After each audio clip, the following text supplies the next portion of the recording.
भक्तों, भगवान गणेश बुद्धि, समृद्धि और संतान के दाता हैं। यदि आपके जीवन में संतान प्राप्ति में बाधा, संतान के स्वास्थ्य या भविष्य को लेकर चिंता या संतान से जुड़ी किसी भी प्रकार की समस्या है, तो आप श्री गणेश जी की आराधना और उनके मंत्रों का जाप अवश्य करें।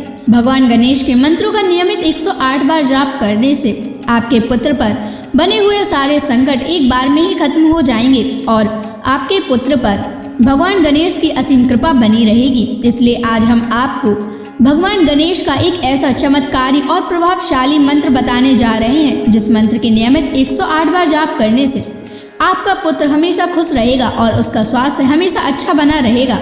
आपके पुत्र को उसके भविष्य में कभी भी असफलता प्राप्त नहीं होगी, उसका जीवन हमेशा खुशियों से भर जाएगा। इसलिए प्यारे भक्तों, इस मंत्र का नियमित 108 बार जाप करें।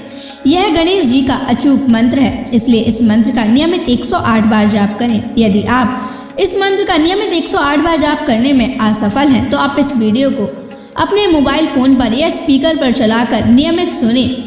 अगर आप भगवान गणेश जी की असीम कृपा प्राप्त करना चाहते हैं और उनका आशीर्वाद अपने ऊपर बनाए रखना चाहते हैं, तो इस वीडियो को लाइक और चैनल को सब्सक्राइब जरूर कर दीजिए और कमेंट बॉक्स में जय श्री गणेश अवश्य लिख दीजिए। तो चलिए भक्तों, मंत्र का जाप करना प्रारंभ करते हैं।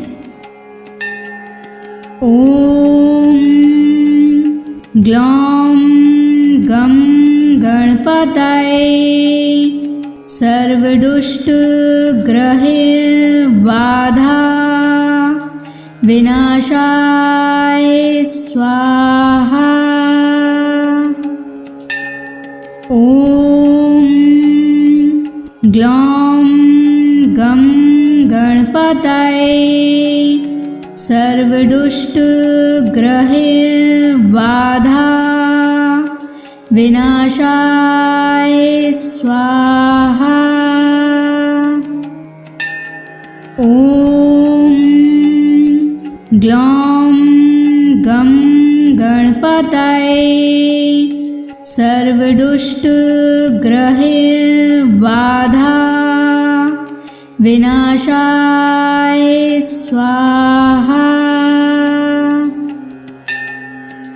ओम ग्लौम गम गणपतये सर्वदुष्ट ग्रहे बाधा विनाशाय स्वाहा। ओम ग्लौम गम गणपतये सर्वदुष्ट ग्रहे बाधा विनाशाय स्वाहा।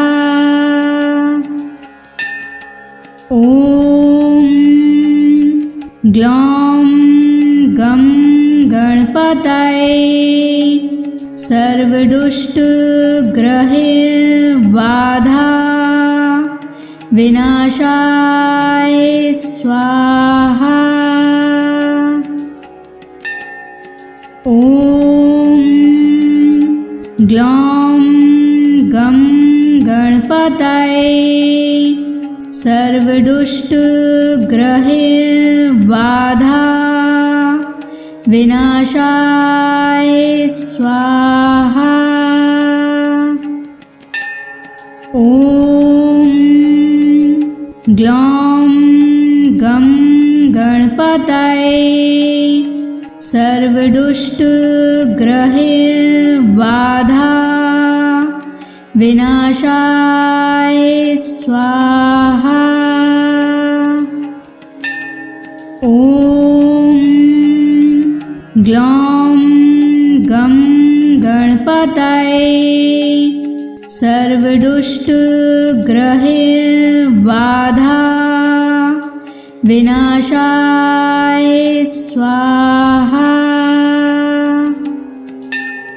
ओम ग्लौम गम गणपतये सर्वदुष्ट ग्रहे बाधा विनाशाय स्वाहा।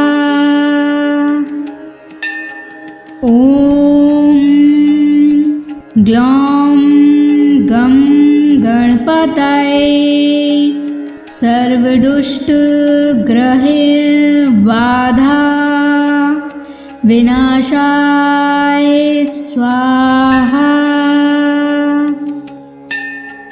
ॐ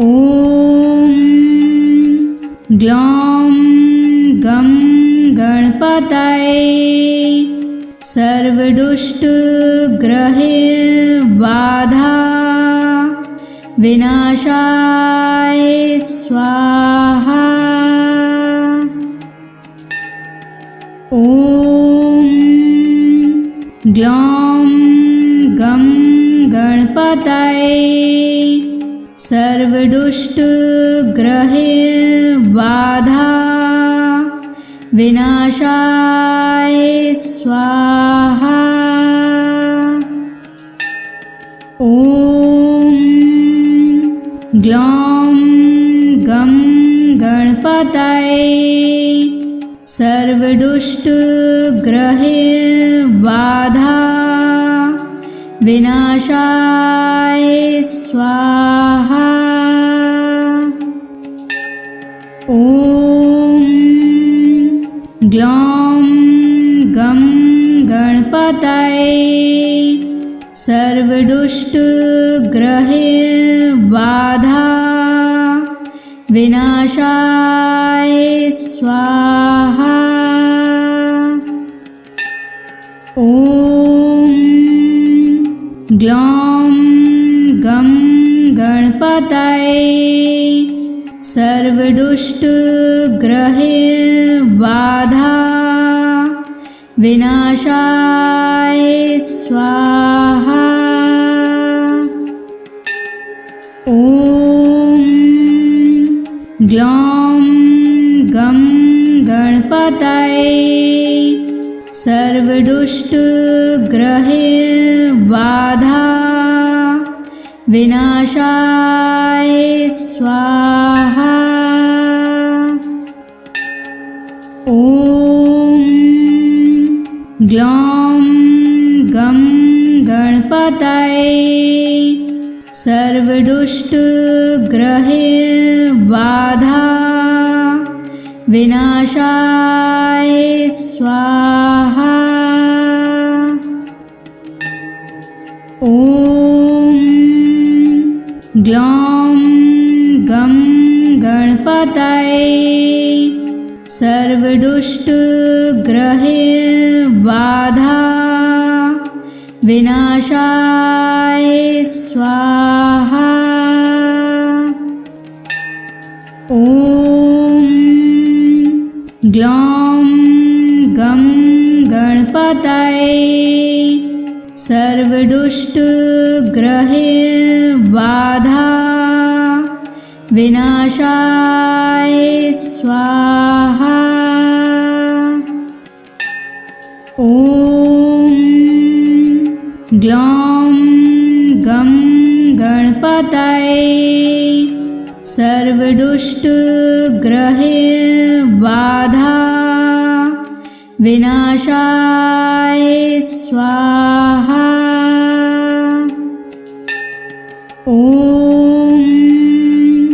ग्लौं गं गणपतये सर्वदुष्टग्रहबाधा विनाशाय स्वाहा। ॐ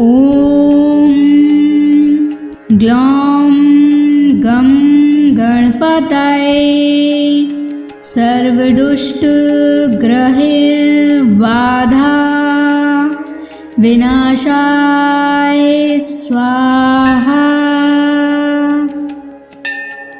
ॐ ग्लौं गं गणपतये सर्वदुष्टग्रहबाधा विनाशाय स्वाहा। ॐ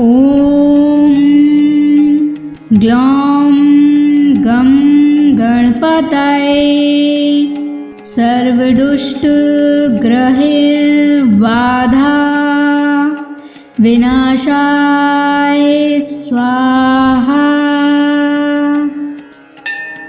ॐ ग्लौं गं गणपतये सर्वदुष्टग्रहैर्बाधा विनाशाय स्वाहा। ॐ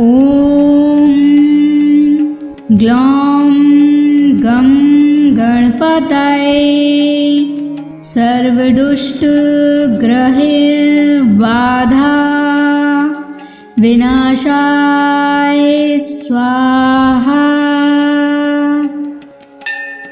ॐ ग्लौं गं गणपतये सर्वदुष्टग्रहैर्बाधा विनाशाय स्वाहा। ॐ ग्लौं गं गणपतये सर्वदुष्टग्रहैर्बाधा विनाशाय स्वाहा। ॐ ग्लौं गं गणपतये सर्वदुष्टग्रहैर्बाधा विनाशाय स्वाहा। ॐ ग्लौं गं गणपतये सर्वदुष्टग्रहैर्बाधा विनाशाय स्वाहा। ॐ ग्लौं गं गणपतये सर्वदुष्टग्रहैर्बाधा विनाशाय स्वाहा। ॐ ग्लौं गं गणपतये सर्वदुष्टग्रहैर्बाधा विनाशाय स्वाहा। ॐ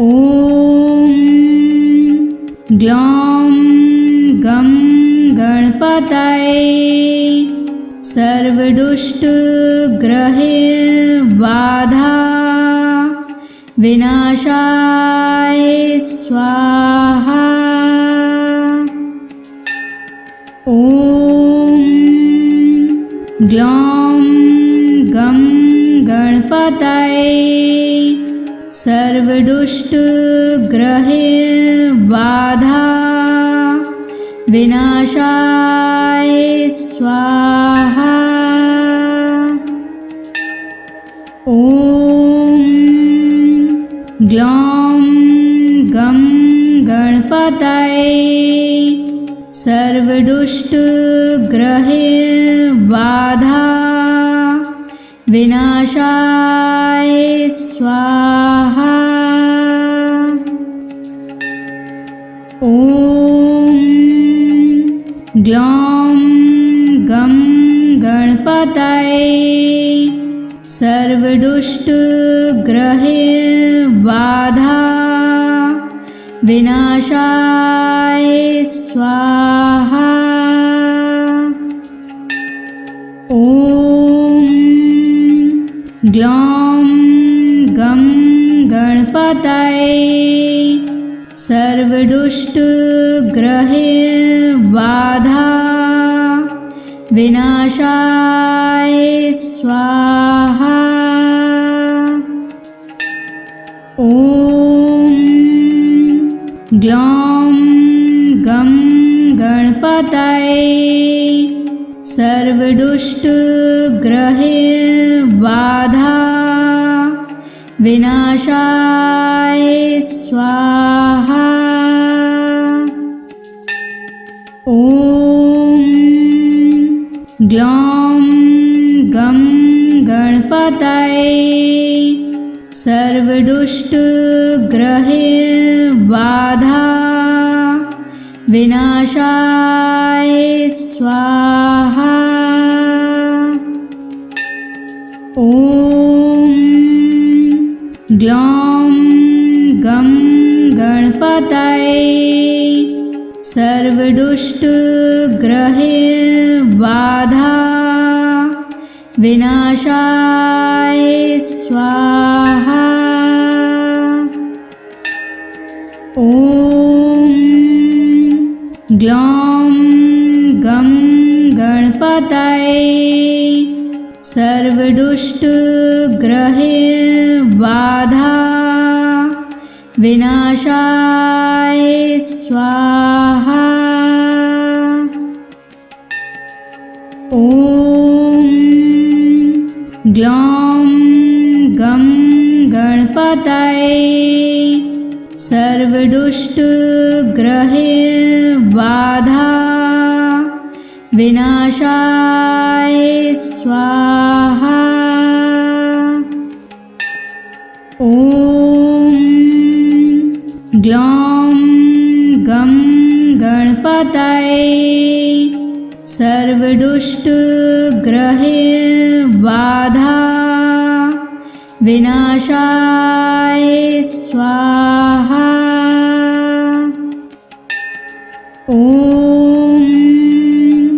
ग्लौं गं गणपतये सर्वदुष्टग्रहबाधा विनाशाय स्वाहा।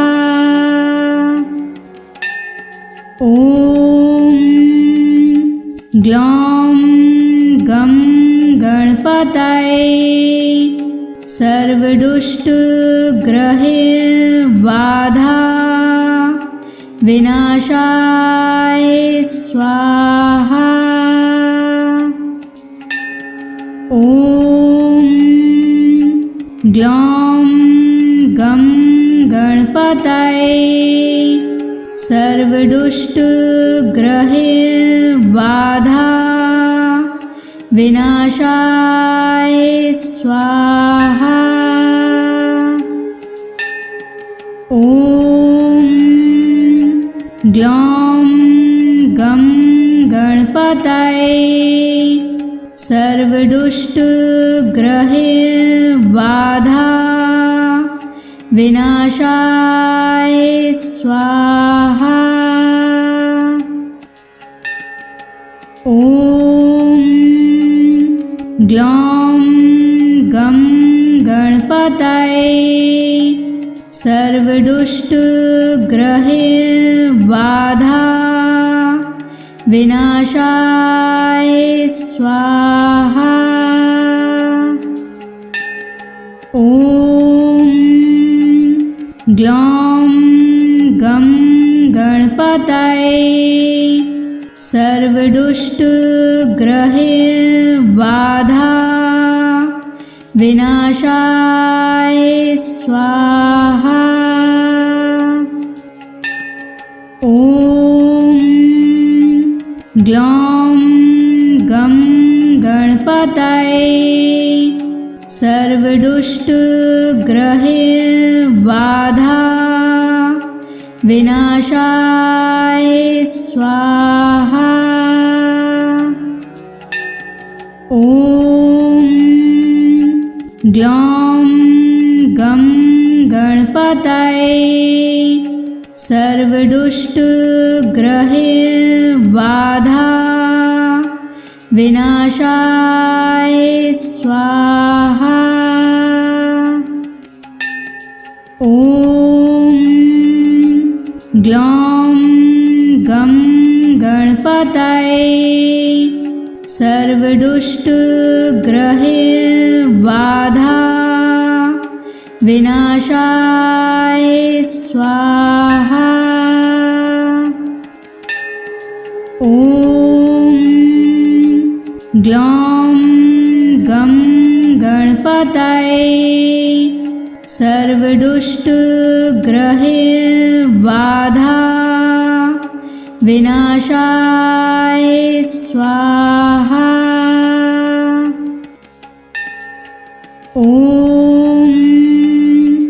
ग्लौं गं गणपतये सर्वदुष्टग्रहबाधा विनाशाय स्वाहा। ॐ ग्लौं गं गणपतये सर्वदुष्टग्रहबाधा विनाशाय स्वाहा। ॐ ग्लौं गं गणपतये सर्वदुष्टग्रहबाधा विनाशाय स्वाहा। ॐ ग्लौं गं गणपतये सर्वदुष्टग्रहबाधा विनाशाय स्वाहा। ॐ ग्लौं गं गणपतये सर्वदुष्टग्रहबाधा विनाशाय स्वाहा। ॐ ग्लौं गं गणपतये सर्वदुष्टग्रहबाधा विनाशाय स्वाहा। ॐ ग्लौं गं गणपतये सर्वदुष्टग्रहबाधा विनाशाय स्वाहा। ॐ ग्लौं गं गणपतये सर्वदुष्टग्रहबाधा विनाशाय स्वाहा। ॐ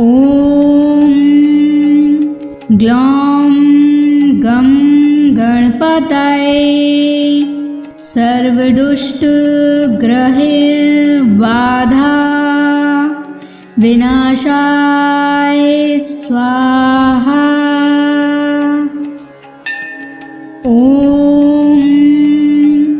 ग्लौं गं गणपतये सर्वदुष्टग्रहबाधा विनाशाय स्वाहा। ॐ ग्लौं गं गणपतये सर्वदुष्टग्रहबाधा विनाशाय स्वाहा। ॐ ग्लौं गं गणपतये सर्वदुष्टग्रहबाधा विनाशाय स्वाहा। ॐ ग्लौं गं गणपतये सर्वदुष्टग्रहबाधा विनाशाय स्वाहा। ॐ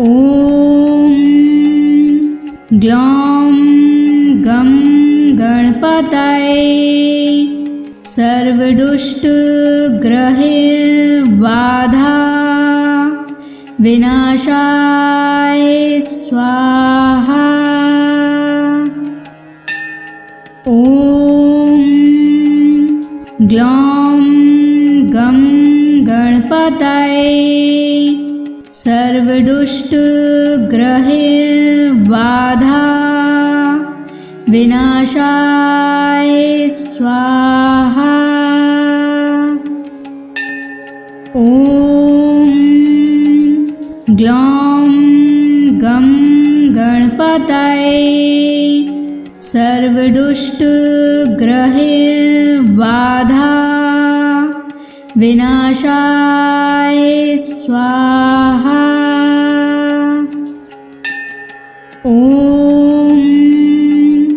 ग्लौं गं गणपतये सर्वदुष्टग्रहैर्बाधा विनाशाय स्वाहा। ॐ ग्लौं गं गणपतये सर्वदुष्टग्रहैर्बाधा विनाशाय स्वाहा। ॐ ग्लौं गं गणपतये सर्वदुष्टग्रहैर्बाधा विनाशाय स्वाहा। ॐ ग्लौं गं गणपतये सर्वदुष्टग्रहैर्बाधा विनाशाय स्वाहा। ॐ ग्लौं गं गणपतये सर्वदुष्टग्रहैर्बाधा विनाशाय स्वाहा। ॐ ग्लौं गं गणपतये सर्वदुष्टग्रहैर्बाधा विनाशाय स्वाहा। ॐ ग्लौं गं गणपतये सर्वदुष्टग्रहैर्बाधा विनाशाय स्वाहा। ॐ ग्लौं गं गणपतये सर्वदुष्टग्रहैर्बाधा विनाशाय स्वाहा। ॐ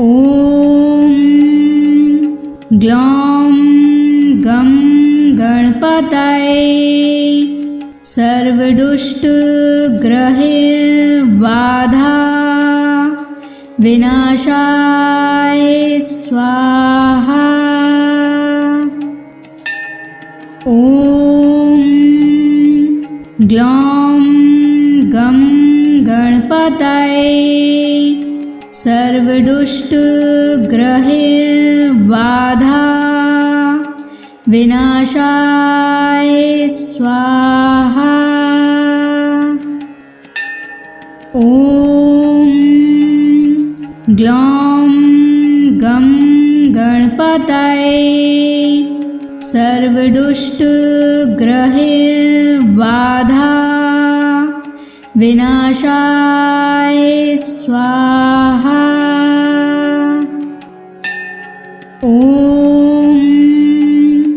ग्लौं गं गणपतये सर्वदुष्टग्रहैर्बाधा विनाशाय स्वाहा।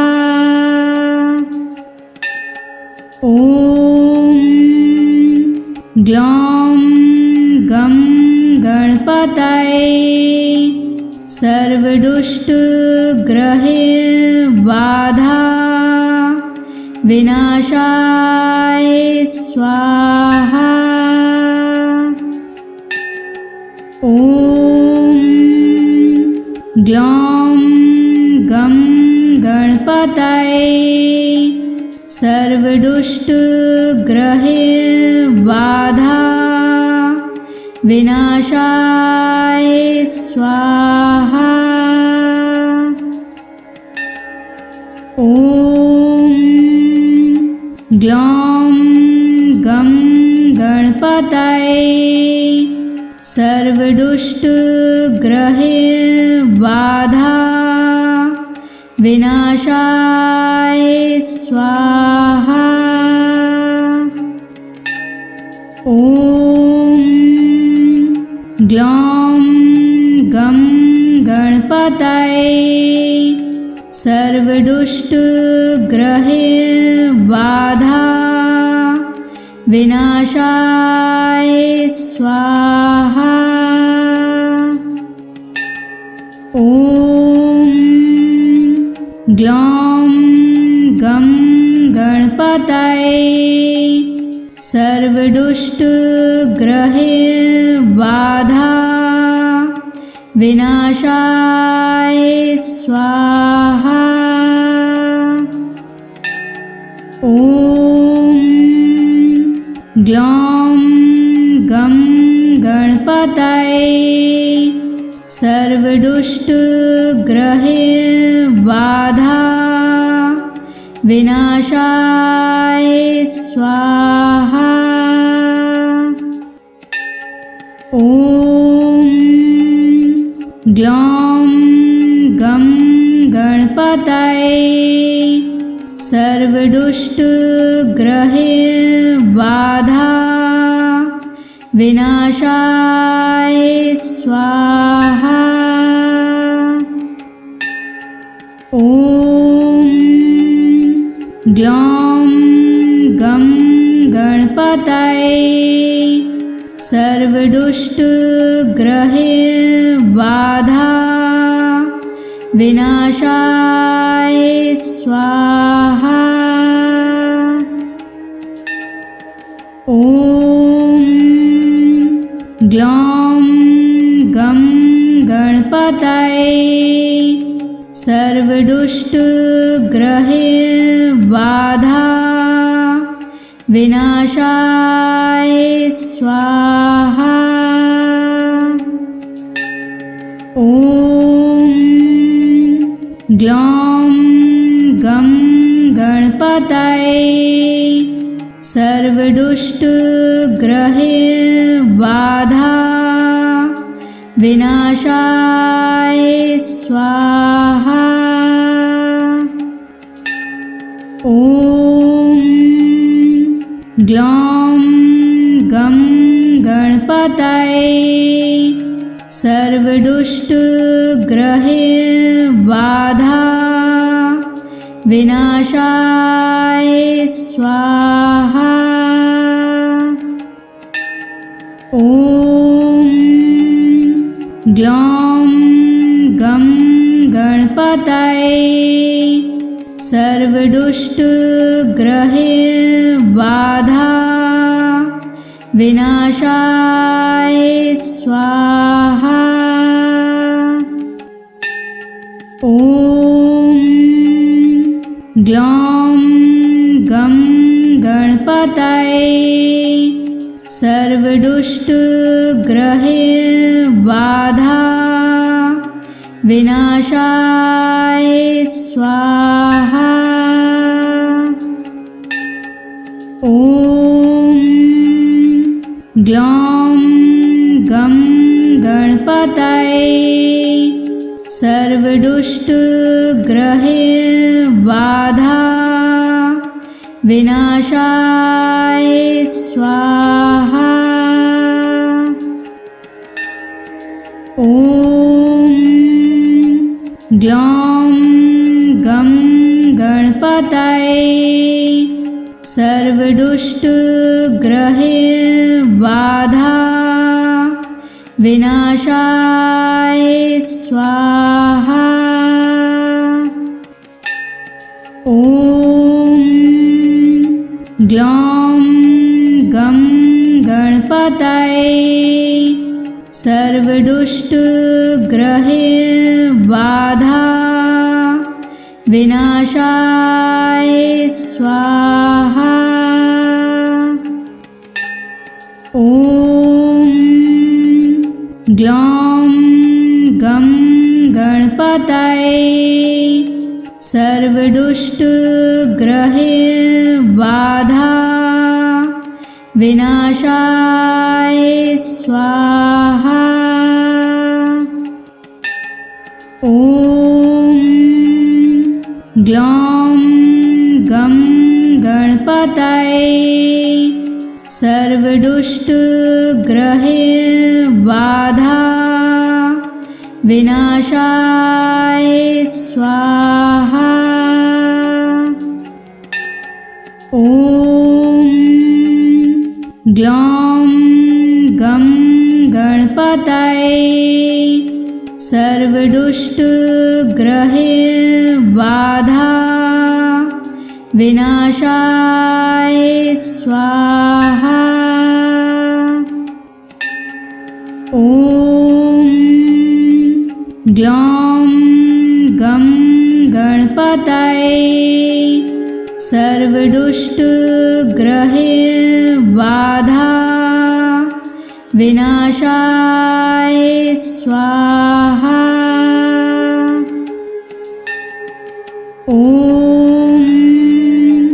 ग्लौं गं गणपतये सर्वदुष्टग्रहैर्बाधा विनाशाय स्वाहा। ॐ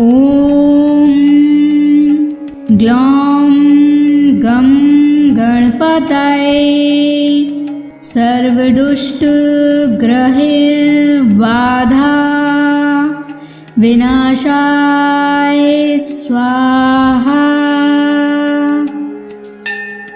ॐ ग्लौं गं गणपतये सर्वदुष्टग्रहैर्बाधा विनाशाय स्वाहा। ॐ ग्लौं गं गणपतये सर्वदुष्टग्रहैर्बाधा विनाशाय स्वाहा। ॐ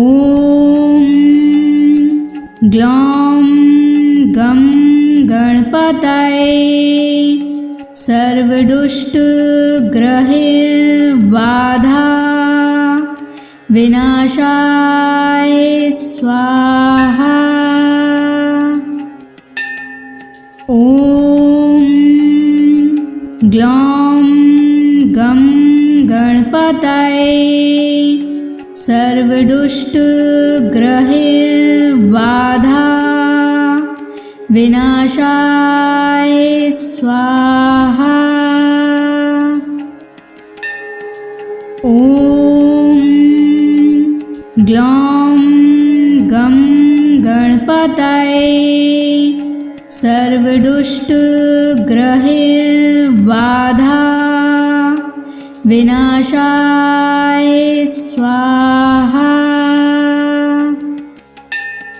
ॐ ग्लौं गं गणपतये सर्वदुष्टग्रहैर्बाधा विनाशाय स्वाहा। ॐ ग्लौं गं गणपतये सर्वदुष्टग्रहैर्बाधा विनाशाय स्वाहा।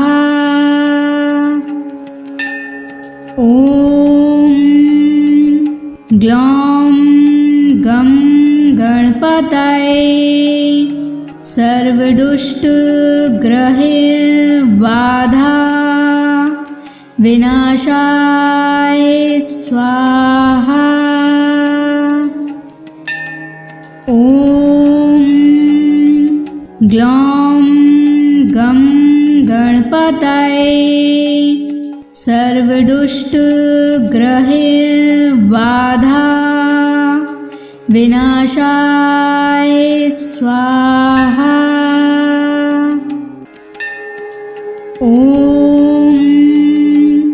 ग्लौं गं गणपतये सर्वदुष्टग्रहबाधा विनाशाय स्वाहा। ॐ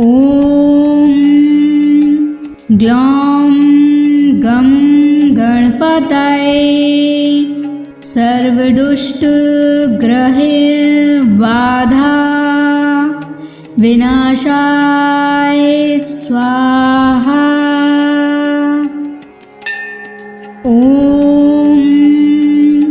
ग्लौं गं गणपतये सर्वदुष्टग्रहबाधा विनाशाय स्वाहा। ॐ ग्लौं गं गणपतये सर्वदुष्टग्रहबाधा विनाशाय स्वाहा। ॐ ग्लौं गं गणपतये सर्वदुष्टग्रहबाधा विनाशाय स्वाहा। ॐ ग्लौं गं गणपतये सर्वदुष्टग्रहबाधा विनाशाय स्वाहा। ॐ ग्लौं गं गणपतये सर्वदुष्टग्रहबाधा विनाशाय स्वाहा। ॐ ग्लौं गं गणपतये सर्वदुष्टग्रहबाधा विनाशाय स्वाहा। ॐ ग्लौं गं गणपतये सर्वदुष्टग्रहबाधा विनाशाय स्वाहा। ॐ ग्लौं गं गणपतये सर्वदुष्टग्रहबाधा विनाशाय स्वाहा। ॐ ग्लौं गं गणपतये सर्वदुष्टग्रहबाधा विनाशाय स्वाहा। ॐ ग्लौं गं गणपतये सर्वदुष्टग्रहबाधा विनाशाय स्वाहा। ॐ ग्लौं गं गणपतये सर्वदुष्टग्रहबाधा विनाशाय स्वाहा। ॐ ग्लौं गं गणपतये सर्वदुष्टग्रहैर्बाधा विनाशाय स्वाहा। ॐ ग्लौं गं गणपतये सर्वदुष्टग्रहैर्बाधा विनाशाय स्वाहा। ॐ ग्लौं गं गणपतये सर्वदुष्टग्रहैर्बाधा विनाशाय स्वाहा। ॐ ग्लौं गं गणपतये सर्वदुष्टग्रहैर्बाधा विनाशाय स्वाहा। ॐ ग्लौं गं गणपतये सर्वदुष्टग्रहैर्बाधा विनाशाय स्वाहा। ॐ ग्लौं गं गणपतये सर्वदुष्टग्रहैर्बाधा विनाशाय स्वाहा। ॐ ग्लौं गं गणपतये सर्वदुष्टग्रहैर्बाधा विनाशाय स्वाहा। ॐ ग्लौं गं गणपतये सर्वदुष्टग्रहैर्बाधा विनाशाय स्वाहा।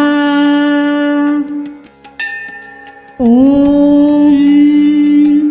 ग्लौं गं गणपतये सर्वदुष्टग्रहैर्बाधा विनाशाय स्वाहा।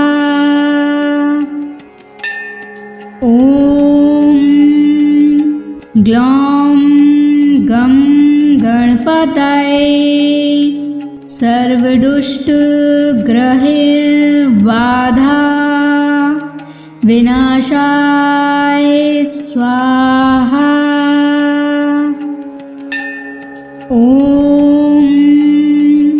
ग्लौं गं गणपतये सर्वदुष्टग्रहैर्बाधा विनाशाय स्वाहा। ॐ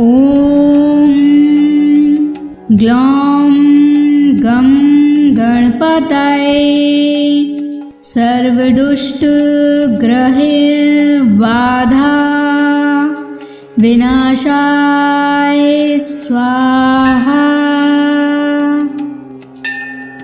ॐ ग्लौं गं गणपतये सर्वदुष्टग्रहैर्बाधा विनाशाय स्वाहा।